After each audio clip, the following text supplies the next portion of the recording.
the major advances that is incorporated in the fifth book is recognizing of the ovarian cancers as biologically distinct entities, each with its own molecular profile.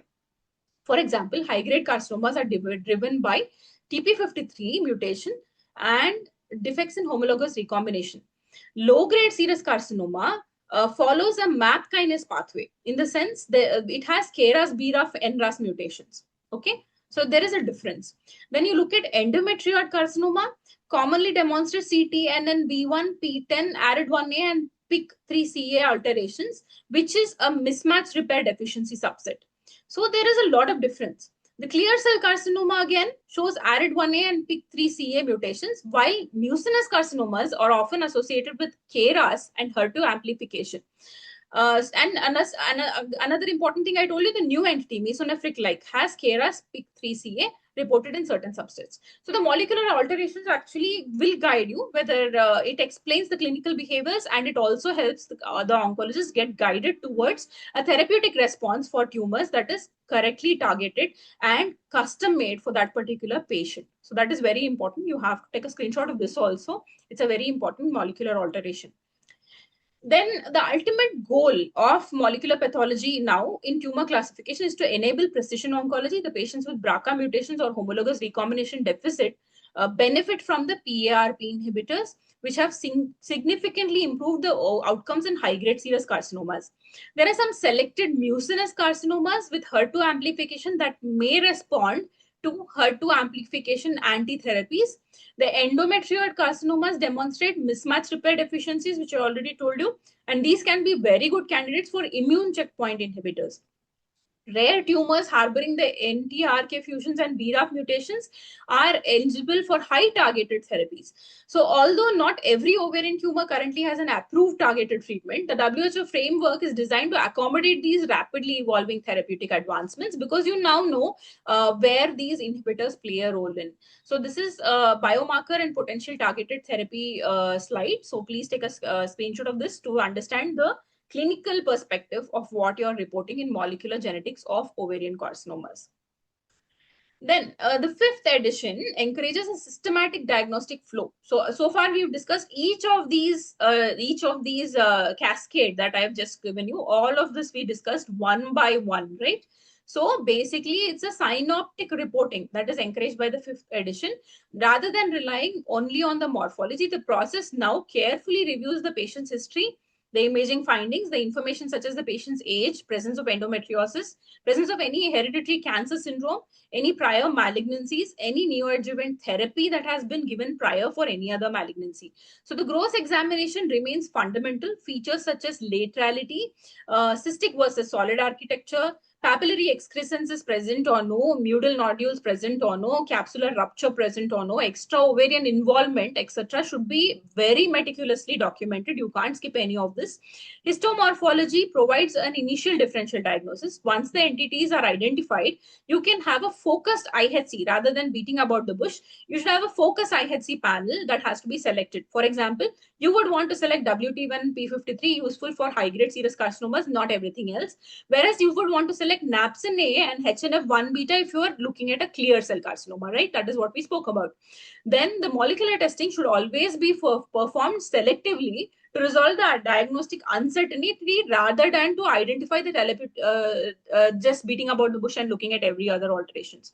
So if you're looking at some identifying therapeutically relevant alterations like BRCA mutations or mismatch repair deficiency, then you would want to do the molecular test as well to assist the oncologist in picking up the correct therapy for the patient. The final diagnosis basically integrates all the available information that we spoke about for a comprehensive pathology reporting that guides the prognosis and the treatment of the patient perfectly. You can't skip any of these steps. And as a practical reporting template, which is every pathologist should clearly identify the histological subtype whenever possible. Primary site should be assigned as per the WHO criteria. Distinguishing fallopian tube, ovarian, and primary peritoneal origin is something that I already told you in detail. It has to be made. The other essential elements include the tumor grade, the FIGO stage, the tumor size, the laterality, the ovarian surface involvement, presence or absence of lymphovascular invasion, the status of the surgical margins that they have given you. And all of this has to be documented, and they're very relevant. If the patient has received a neoadjuvant chemotherapy, then the chemotherapy response scoring should be included in your diagnostic report. Associated precursor lesions have to be documented. For example, whether there is tick, whether there is endometriosis, that also should be documented because they provide an insight into the tumor pathogenesis. So it is very, very important for you to document these also. And finally, a relevant IHC or molecular finding has to go hand in hand with your morphological report, whether it is a BRCA mutation or a mismatch repair deficiency, that has to be incorporated in your report. So your reporting template basically should have all of these essential elements in your report before final diagnosis of an ovarian tumor be given out.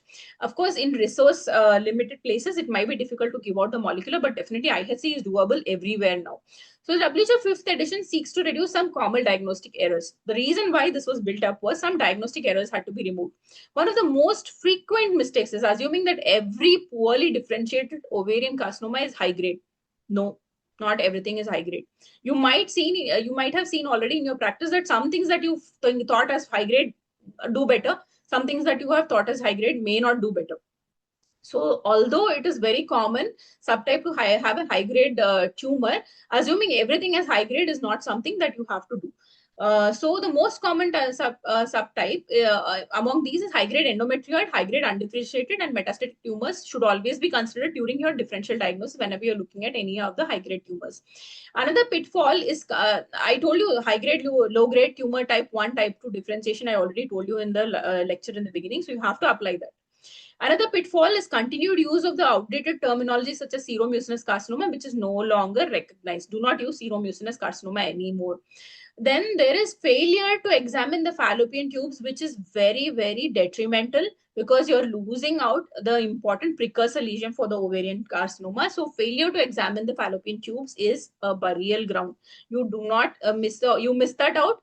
You might have a lesion in the you might have a familial syndrome that you're missing altogether.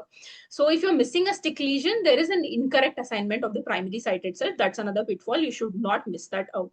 So there should be extensive longitudinal sectioning of the fimbrial end and transverse section of entire fallopian tube on both sides whenever you get any ovarian high grade type of a tumor. Similarly, relying solely on the morphology without appropriate IHC is again, it can lead to wrong tumor subtyping, particularly if the biopsy is having a limited specimen.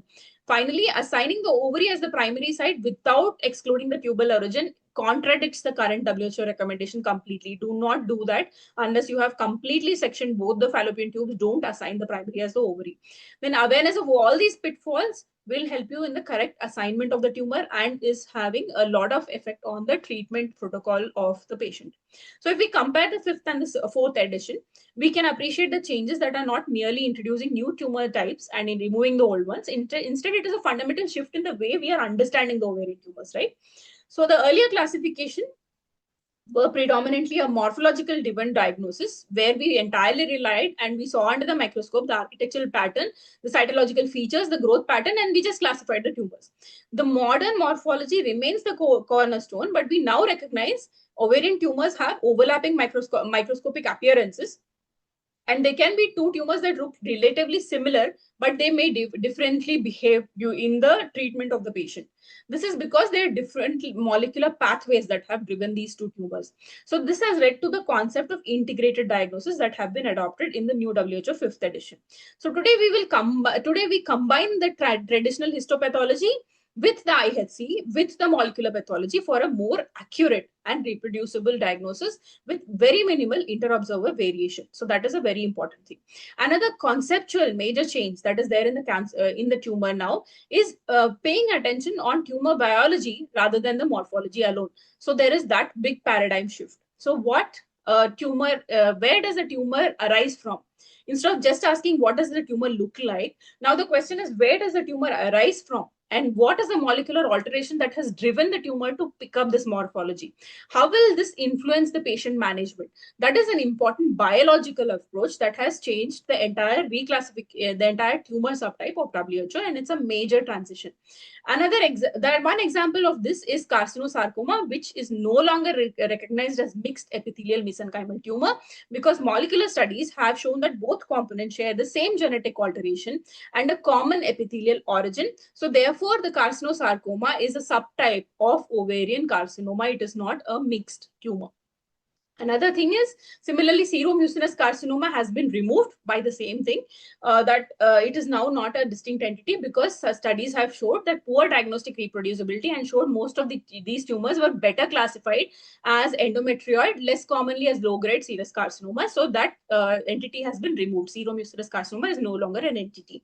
The most clinically challenging discovery that has been incorporated in the fifth edition is the recognition that most high-grade serous carcinomas are developing from distal fallopian tube rather than the ovary, and this is the reason why you have to make the identification of serous tubal intraepithelial carcinoma, a precursor lesion, and it has transformed to understand the ovarian carcinogenesis completely. So this is an important application for primary sampling of the fallopian tubes.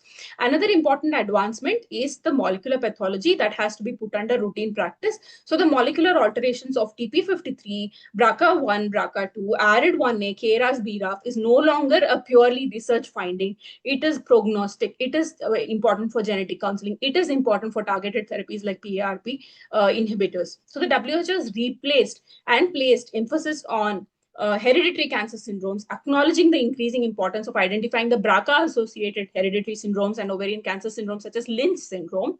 So these syndromes have practical implications in the patient and the family members. Obviously, you want to screen the rest of the women in the family as well, right? So where you want to look at it as a holistic genetic syndrome rather than looking at it as one patient at a time.